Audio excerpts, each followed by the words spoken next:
So, Woody, how are you connected with CSC? I'm connected with them because I happen to be a 23-year survivor and I need the support that they provide. And I appreciate the support that they provide. You use the word need.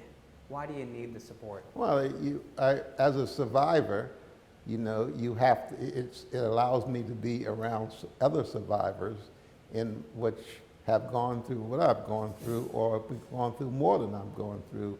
And if that, by doing that, that means that I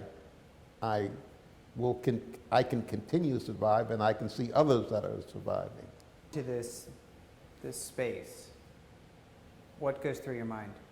Well, it goes through my mind that there's all kinds of people here that are in my own category. They're survivors, and and you can depend on them for advice and options for yourself from their experience. From their experience, yeah. Take me back 23 years ago, because that's when you were diagnosed, is that right? Yeah, correct. And what was that experience like? It was a pretty horrifying experience because I happened to be a Air Force retiree, and I thought I was doing everything right as a retired military person. I thought I had done everything I was continuing to do, and then all of a sudden I came down and they told me that I had cancer. And not only did I have cancer, I had a very advanced case cancer with a possibility of only never seeing my 65th birthday. And here it is 23 years later, and I just celebrated my 83rd birthday. You know, sometimes when guys especially think about having to go into a discussion scenario, they're a little hesitant, a little resilient to, not wanting to go into that, right? So did you feel any hesitation, or did you find comfort there?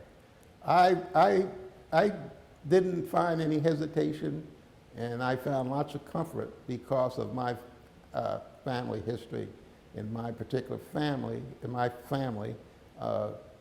first cousin, my first cousin came down with breast cancer at an early age, and then her mother came down with breast cancer, and then at 27, my cousin died. Her mother survived, but her cousin died.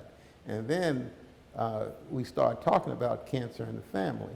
And as we talked about cancer in the family, here I'm finding that all of my first cousins on both of my sides, my family on both sides of my family, all of the first cousins, the men in the family, have prostate cancer, and some of the uncles had prostate cancer, and as a lot of men did, they wouldn't talk about it.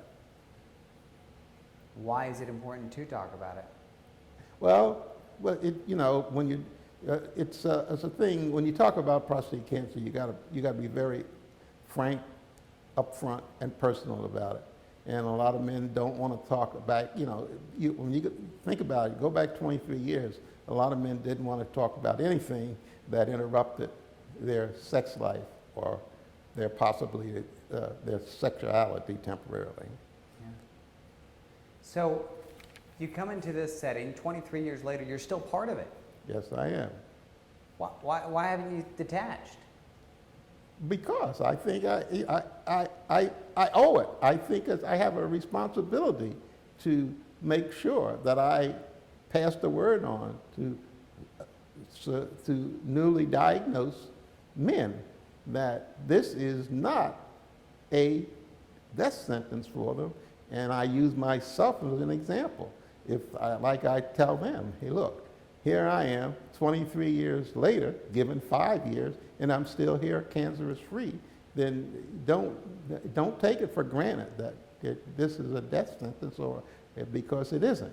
And so we learn a lot in this group, and we learn a lot not from the survivors in the group, and that's what these men have to understand.